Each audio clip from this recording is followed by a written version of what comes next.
Sige mga kaibigan, ako si Haris Sultan. Sa tingin ko, posibleng may kasunduan tayo sa ibang Muslim na nasa kanluraning bansa. Sa Australia, hinihiling ng mga Muslim na huwag tawaging radikal na Islam ito, kundi simpleng Islam na lang. Sang-ayon ako. Bakit nangyari yon? Kamakailan lang, ang dating pangalawa sa pinakamasamang punong ministro ng Australia, si Scott Morrison mula sa Liberal Party, hindi Labour Party, ay nagsabi nito. Dahil sa tiyak na pagkakasangkot ng mga radical na ekstremistang Islam sa mga teroristang pag-atake sa Bondi. Dapat bigyang pansin ng Australia ng malinaw at tiyak ang isyong ito at hindi lang ako tungkol sa immigration ang tinutukoy ko. Dapat malinaw ang pagtuturo at may Ingles na salin. Sapat na yan. Dapat tiyaking itakwil ng mga pinunong relihiyoso ang political Islam at mga transnasyonal na kilusang ginagamit ang pananampalataya para sa kapangyarihan at bigyang babala ang kanilang tagasunod tungkol dito. Pagkatapos ng Disyembre 14, dapat isaalang-alang sa Australia lahat ng paraan laban sa antisemitismo. Kasama rito ang Islam kung paano isinasagawa at pinamamahalaan ang Islam sa Australia. Matapos ang teroristang atake sa Bondi na dala ng radikal na, ay pasensya na. Sabi ng mga Muslim, huwag tawaging radikal.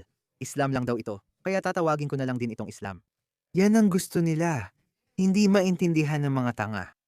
Ang mga terminong tulad ng radikal na Islam, fundamentalistang Islam, ekstremistang Islam, ang mga terminong ito ay talagang ginawa para pagtakpan ang mga Muslim at ang Islam. Ang problema sa fundamentalistang Islam ay ang mga pundasyon mismo ng Islam. Sige, Islam ito, gusto mo man o hindi. Ang mga Muslim na hindi ekstremista, hindi dahil hindi sila ekstremista, kundi dahil wala talaga silang alam tungkol sa Islam. Hindi sila tunay na Muslim. Kaya tingnan mo ito. Ang artikulong ito ay nailathala sa The Australian na isang kagalang-galang na pahayagan sa Australia. Kaya sinasabi ng mga imam, itigil na ang pagsasabi ng radikal at ekstremistang Islam. Nangungunang imam ang humiling matapos manawagan si Scott Morrison ng reforma sa mga Muslim. Sumulat sila ng isang buong liham. Medyo mahaba ang liham na ito. Heto na. Hindi ko na kayo babagot. Galing ito sa Lebanese Muslim Association. Ang payo namin kay Scott Morrison, na bigong punong ministro, ay dahil sinabi niyang dapat may gawin tungkol sa radikal o politikal na Islam. Sang-ayon ako. Siya nga pala. Pinipressure din nila ang kasalukuyan nating punong ministro na siya namang pinakamasamang punong ministro sa kasaysayan ng Australia, Anthony Albanese. Sinasabi nilang dapat mong ipatupad ang bagong batas laban sa hate speech na mabilis na ipinasa kay Scott Morrison at arestuhin siya. Gulo talaga ito mga pare, sobrang gulo talaga. Ngayon gusto kong ibigay ito sa paborito kong senador sa Amerika, Senador Randy Fine. Kakapagsimula lang niya ng matinding pag-atake sa Islam. Pakinggan ninyo. Lunes ng umaga. Imbes na sumakay sa regular kong flight papuntang Washington, pupunta ako sa korte sa Florida para magbigay ng salaysay. Sa kasong kriminal laban sa lalaking nagbanta sa akin at sa pamilya ko, sinabi niya, alam ko kung saan ka nakatira. Pupuntahan kita para patayin. Papatayin ko ang mga anak mo sa harap mo. Bakit niya ako binantaan ng ganito? Siya ang pangatlong gumawa nito. Ipinadala niya ang mga banta habang nasa ibang bansa at inaresto siya ng customs pagdating sa United States. Bakit niya ginawa ito? Dahil lang sa simpleng pahayag ko. Madalas kang ngingiti kapag may sumigaw ng purihin si Jesus. Kung may magsabi ng Baruch Hashem na kaya ko ring sabihin, baka di mo alam ibig sabihin pero di ka matatakot. Kung may sumigaw dito ng Allahu Akbar ngayon, siguradong lahat tayo magtatago. At isang malakas na pagsabog. Ngayon ang dahilan ng ginong ito, ang kanyang depensa ay magiging, sa aking pananampalataya, may karapatan akong habulin ng hindi naniniwala. Ngayon, para sa inyo na iniisip na baliw yon, nakita na natin to dati. Sa Texas, may ilang batang Muslim na sumira ng simbahan. Nag-spray sila ng mga mensahe sa simbahan. Sinabi ng grupong nagsusulong ng karapatang sibil para sa mga Muslim sa Texas na may karapatan silang gawin yon ayon sa unang susog. Dahil ginagawa lang daw nila ang kanilang relihiyon. Wow, pwede ba tayong magsimulang magtapon ng bacon at ulo ng baboy sa harap ng mga mosque at sabihing, uy, isinasagawa ko lang ang aking relihiyon? Kung may masasabi ako sa mga kasamahan ko, huwag tayong matakot. Itigil ang paggamit ng salitang radical Islam or Islamist, mainstream Islam ito. Mali ang pagkakaintindi natin. Yung mga radical ay yung mga ayaw tayong patayin. Ang mainstream ang gumagawa nito. Kung nag-aalala kayo dito, tingnan ninyo ang tinatawag kong United Islamic Kingdom at Francistan. Sa Pransya, kinailangan nilang kansilahin ang pagdiriwang ng bagong taon dahil nag-aalala sila sa mga posibleng pag-atake. Sa Alemanya, kinansela ang maraming Christmas market dahil sa takot na may Muslim na sumagasa sa tao. Maniniwala ka ba? Alemanya kilala sa Oktoberfest, Christmas market, at nakakalungkot, masyado na raw yon siguro. Itong eksperimento ng pag-aangkat ng daan-daang libong Muslim, mga ordinaryong Muslim. Sige, mga ordinaryong Muslim ito papunta sa inyong mga bansa. Binabago nito ang kultura, kasaysayan, pagkakakilanlan, at pamumuhay ninyo. Hindi pa rin sila masaya rito. Pinayagan kamakailan ng Spain na maging legal ang 500,000 illegal karamihan mula North Africa, Syria at Gitnang Silangan. Ano kayang gagawin nila? Diyos ko, wala akong ideya. Isinasalin din sa Espanyol ang mga video ko at may lumalaking channel ako sa Espanya. Nabasa ko rin ang ilang komento ng mga taga-Espanya na parang buong bansa nila ay nalulumbay. Meron kang mga siraulong, gising na mga kaliwang baliw na gumagawa ng mga bagong eksperimento. Samantalang ang masa ay tahimik lang o kaya'y nalulumbay at hindi nila alam ang gagawin. Ito ang dahilan kung bakit sa tingin ko, kailangang protektahan ng Amerika. May kutob ako mga pare, may kutob ako. Sa hindi naman ganoon kalayong hinaharap at ang tinutukoy ko ay, siguro, ewan ko, 10, 15, 20 taon mula ngayon. Maaaring kailanganin natin ang Estados Unidos ng Amerika para palayain ang Europa. Dahil makikita natin na mas marami pang mga puting Europeo ang aalis. At pupunta sila sa Amerika na magiging maganda para sa Amerika. Makakatanggap muli ang Amerika ng bugso ng mga imigrante mula kanluran. Tulad noong ika-11 at simula ng ika-20 siglo, kaya papasok ang mga kanluranin, sibilisado, edukado, at magkakaparehong kultura na magiging Amerikano. Gugustuhin nilang bawiin ang kanilang bansa dahil pamumunuan ito ng mga migrante mula ikatlong mundo at mga Muslim. Siyempre, kamumuhian nila at magagalit sila sa Amerika, pati na rin sa iba pang bansa. Ayaw nila sa kanluraning sibilisasyon mga pare. Hindi ako relihiyoso. Tinitingnan ko ito bilang kanluraning sibilisasyon at hindi ko ito maipaliwanag ng sapat. Mayroon ding ibang kamanghamanghang mga sibilisasyon. Alam mo, tulad ng sibilisasyong Hapones, sibilisasyong Timog Koreano, at mayroon kang mga sibilisasyon sa Timog Asya. May mga kahangahangang sibilisasyon sa mundo. Pero ang kanluraning sibilisasyon ang rurok ng sangkatauhan. Tingnan mo, ang mga naabot ng kanluraning sibilisasyon, lahat ng ginagamit natin ay naimbento ng mga kanluranin, kaya dapat itong protektahan. At ang Amerika ang huling muog nito. Sa United Kingdom, ngayon, tinatarget na nila ang kanayunan ng Inglaterra. Literal nilang sinasabi na masyadong maputi ang kanayunan ng Inglaterra. Tinatanggalan nila ng kaputian ang kontinente ng Europa. Naiisip mo ba kung sasabihin mong alisin ang itim sa Afrika at kayumanggi sa Gitnang Silangan at Timog Asya? Naiisip mo ba yon? Walang nagsasabi niyan dahil hindi naman ito sinasabi ng mga tao. Walang kayumangging tao na naguutos na maglaho tayo at palitan ang sarili natin ng ibang lahi. Ang malungkot dito, sa Europa, itong mga tanga, mga puti mismo ang nagsasabi niyan. Yung mga kaliwa, woke na mga puti ang nagsasabi niyan. Kahapon pinatugtog ko sa inyo yung video ng baliw at walang preno na babaeng Kastila. Baka ulitin ko. Pakinggan ninyo. Hinihiling ko sa mga migranteng na brainwash ng lipunan na huwag kaming iwan sa gitna ng pasismo. Oo, gusto rin naming bumoto sila. Nakuha na namin ang mga papeles, regularization na ngayon, at susunod na ang proseso para sa nasyonalidad o pagbabago ng batas para makaboto sila. Siyempre, sana nga yung replacement theory. Talagang umaasa ako na matanggal natin ng tuluyan ang mga pasista at rasista, ang bansang ito kasama ang mga migrante at mga manggagawa. Siyempre, gusto ko talaga na magkaroon ng kapalit ng mga pasista, kapalit ng mga rasista, kapalit ng mga umaasa lang sa iba. At magagawa natin yan kasama ang mga manggagawa ng bansang ito. Kahit anong kulay ng balat mo, chino ka man or itim, si Morona at ang mga babaeng manggagawa sa buong bansa. Sige, tapusin na si Senador Randy Fine. Pinagdedebatehan sa parlamento ng nagkakaisang Islamikong kaharian kung dapat gawing legal ang pagpapakasal ng magpinsan. Mayroong 57 na bansa sa mundo na maaari kang tumira kung gusto mong mamuhay sa ilalim ng Sharia. Kasama ang mga kasamahan ko, sisiguraduhin naming hindi magiging ika-58 ang bansa. Talagang napakasama nito. Sa United Kingdom, hindi nila ito pinagtatalunan. Naghahanap sila ng tamang pagkakataon para gawing legal ito. Dahil kumbinsido ang mga politikal na elite na para mapasaya ang kanilang mga botanteng Muslim, kailangan nilang gawing legal ang pagpapakasal ng magpinsan. Ibig sabihin nito, mas marami pang mga batang may kapansanan sa pag-iisip. Tingnan ninyo sa Amerika, mahal kong Amerikano, paulit-ulit ko kayong binabalaan. Gusto nyo man o hindi, dumarating na sa inyo ang Islam. Tingnan ninyo si Saddam Salim, senador sa Virginia.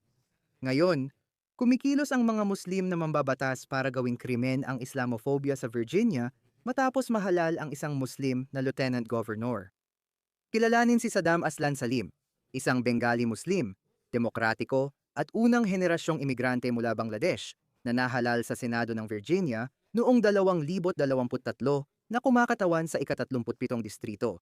Noong Enero 2026, inihain ni Salim ang Senate Bill 6 na Raan at 24 panukalang batas para idagdag ang definisyon ng Islamophobia sa mga batas ng Virginia laban sa pananakit at pambubugbog. Ano ang ibig sabihin nun? Tinutukoy nito ang Islamophobia bilang malisyoso, may kinikilingan o pagkamuhi. Sige, ngayon, isinama na ito sa mga kaso ng pananakit at pambubugbog, malisyosong pagkiling o pagkamuhi na nakatuon sa Islam o mga Muslim. Kita mo kung gaano katalino yon. Kung sasabihin mong galit ako sa Islam, pwede kang kasuhan dahil sa pananakit at pambubugbog. Tingnan mo ito. Gusto mo bang basahin ito? Doon? Ayan, galit na nakatuon sa Islam o sa mga Muslim. Anong nangyari sa Amerika? Ang lupain ng mga Malaya? Paparating na, mga pare, pwede kayong umupo, baliwalain. Sabihing hindi mangyayari sa atin dahil malaki tayo o may baril tayo, bla bla bla. Pero bakit pa natin hahayaang umabot sa ganoong sukdulan? Bakit si Pangulong Trump ay isang matatag na presidente? Alam niya.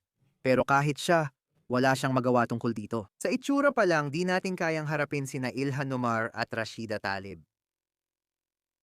Ito ang nangyari sa nasasakupan ni Rashida Tlaib. Tingnan mo. Ito ang isinigaw sa kanyang nasasakupan. At tingnan mo ang nakakahiya niyang sagot. الموت لأمريكا! الموت لأمريكا! الموت لأمريكا! الموت لأمريكا! Hindi maganda ang dating. Kinondena ito ng alkalde at White House, pero paano si Congresswoman Rashida Tlaib? Masaya siya, mahal niya ito. Gusto nila ito, galit sila sa Amerika. Sinasabi ko sa inyo, lahat sila ay galit sa Amerika. Hindi lang Amerika. Sa Pransya at Alemanya, galit sila sa kanluraning sibilisasyon at lahat tungkol sa inyo, kinamumuhian nila. Alam ko ito. Dati akong Muslim at minsan galit ako sa Amerika, lalo na nang sinalakay ninyo ang Afghanistan. Bakit ganito? Ano ang kaguluhang ito? Bakit nila kayang pumunta kahit saan at mambomba ng kahit sino? Nung lumaki ako, naunawaan ko na may iba't ibang antas ng sibilisasyon.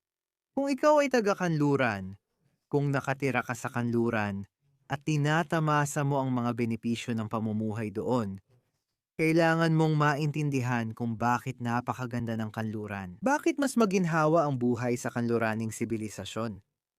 Dahil ito sa kanilang mga halaga at prinsipyo na hindi naman talaga masama.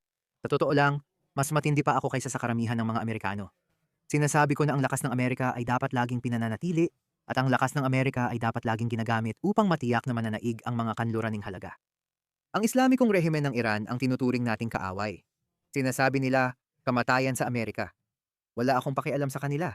Pabayaan, bombahin, at galit din sa kanila ang sarili nilang mga tao. Gusto ng kanilang mga tao na mapalapit sa Amerika o maging kaibigan ng kanluran, tulad ng Japan at South Korea. Ang interbensyong ito ang magiging unang matagumpay na operasyon ng pagpapalit ng rehimen mula noong ikalawang digmaang pandaigdig. Tingnan mo ang nangyari pagkatapos ng ikalawang digmaang pandaigdig at pagpapalit ng rehimen. Alemanya. Mga 70 taon na ang nakalipas, naligaw tayo ng landas. Pero tingnan mo ang Hapon, Timog Korea, at kung saan tayo nabigo palitan ang rehimen sa Hilagang Korea. Tingnan mo ang sama na ng lugar na to. Ang Iran ay posibleng maging kamanghamanghang bansa at kaibigan ng kanluran. Ngunit hindi ganito ang pananaw ng mga taong ito dahil galit sila sa kanluran. Pakinggan mo sila. Siguro, Dearborn, okay lang ba sa kanya na sigawan ng kamatayan sa Amerika ang mga tao niya? Fox Business correspondent Hillary Vaughn asked her. Watch. Kongresista Talib. Fox News. Hindi ako nakikipag-usap sa kanila. Sa rally sa distrito ninyo, sigaw ng mga tao, kamatayan sa Amerika, kinokondena mo ba ito? Hindi ba kayo nakikipag-usap sa Fox News? Kinokondena mo ba ang sigaw ng kamatayan sa Amerika? Hindi ako nakikipag-usap sa mga taong gumagamit ng mga rasistang pananalita. Bakit di mo masabi kung kinokondena mo ang sumisigaw ng kamatayan sa Amerika? Bakit ka natatakot magsalita? Hindi nakikinig ang Fox News. Gumagamit sila ng rasistang pananalita laban sa aking komunidad kaya hindi ako nakikipag-usap sa kanila. Rasista ba ang kamatayan sa Amerika? Rasista ba ang sigaw ng kamatayan sa Amerika? Pinag-uusapan ko ang rasistang stereotype nyo. Alam nyo kung ano at ginagawa nyo. Alam kong kahanga-hanga ka pero kailangan nyong harapin yan. Sabi niya, bahala ka na sa sarili mo. Gumagamit kayo ng mga racist na stereotype. Hayaan niyong sabihin ko to, ang babae ay isang nakakatakot na nilalang. Taksil siya sa bansang nagbigay ng maraming biyaya sa kanya. Pero hindi niya pinalalampas ang kahit anong pagkakataon para sirain ito mula sa loob. At hindi ko sinasabing isang bagay ito na malayo sa katotohanan. Sabi nga ni Senador Randy Fine, nagbigay lang siya ng halimbawa. Mas malala pa talaga. Buong Europa nagkakagulo na. Nag-aalala ako baka magulo rin ng Australia. Mayroon tayong lumalaking impluensya ng Islam at Islamismo at hindi pa ako nawawalan ng pag-asa. Hindi ko iniisip na matatalo tayo. Totoong hindi ako naniniwala doon. Itong mga taong palihim na pumasok sa kanluran at parang cancer na kumakalat ang impluensya nila. Hindi sila magtatagumpay ng ganoon. Gayunpaman, hindi magiging madali ang daan, magiging magulo ito, magiging magulo talaga. Nakikita ko na parami ang mga desperado at galit na komento mula sa mga katutubo, maging sila man ay galing sa Espanya, Britanya o Portugal. Meron din akong channel sa Portuguese, salamat sa AI. At syempre mula rin sa mga Australiano at Amerikano. Nagagalit na ang mga tao, patuloy silang magagalit, at darating ang panahon na hindi na nila tayo mapipigilan. May mga nagsasabing gusto talaga nilang mangyari yon. Diyan na sila magpapataw ng matitinding totalitarian na batas laban sa atin. Sa puntong yon, hindi ko alam kung sino ang mamumuno noon. Kung mga konserbatibong nasa kanan ang mamumuno noon, panalo tayo. Kung mga kaliwang politiko na woke ang mamumuno noon, yari tayo. Ganoon ang mangyayari. At ewan ko, hindi ko alam kung alin ang pinakamahalagang bansa. Sasabihin ko pa rin, ayokong bumagsak ang Australia, pero ang pinakaimportanting bansa para sa atin ay Amerika. Siyempre, ang Amerika ang lakas ng kanluran. Kakailanganin natin sa huli ang Amerika para iligtas ang Britanya, Espanya, Pransya, Alemanya, at marahil pati ang Australia. Sana hindi umabot doon, pero sa huli, kailangan nating gawin yon. Darating ang panahon na kailangan nating mag-reset at siguro ganun talaga ang sangkatauhan noon pa. Tuwing 100 taon o higit pa, kailangan nating mag-reset at bumalik sa simula. Pindutin ang reset button at magsimula ulit dahil hindi na gumagana, unti-unti nang nasisira ang lahat. Baka nga kailangan natin ng revolusyon. Hindi ako sigurado makikita natin. Wala akong kristal na bola, pero sigurado akong hindi magtatagal sa ganitong estado ang mga bagay. May kailangang magbago.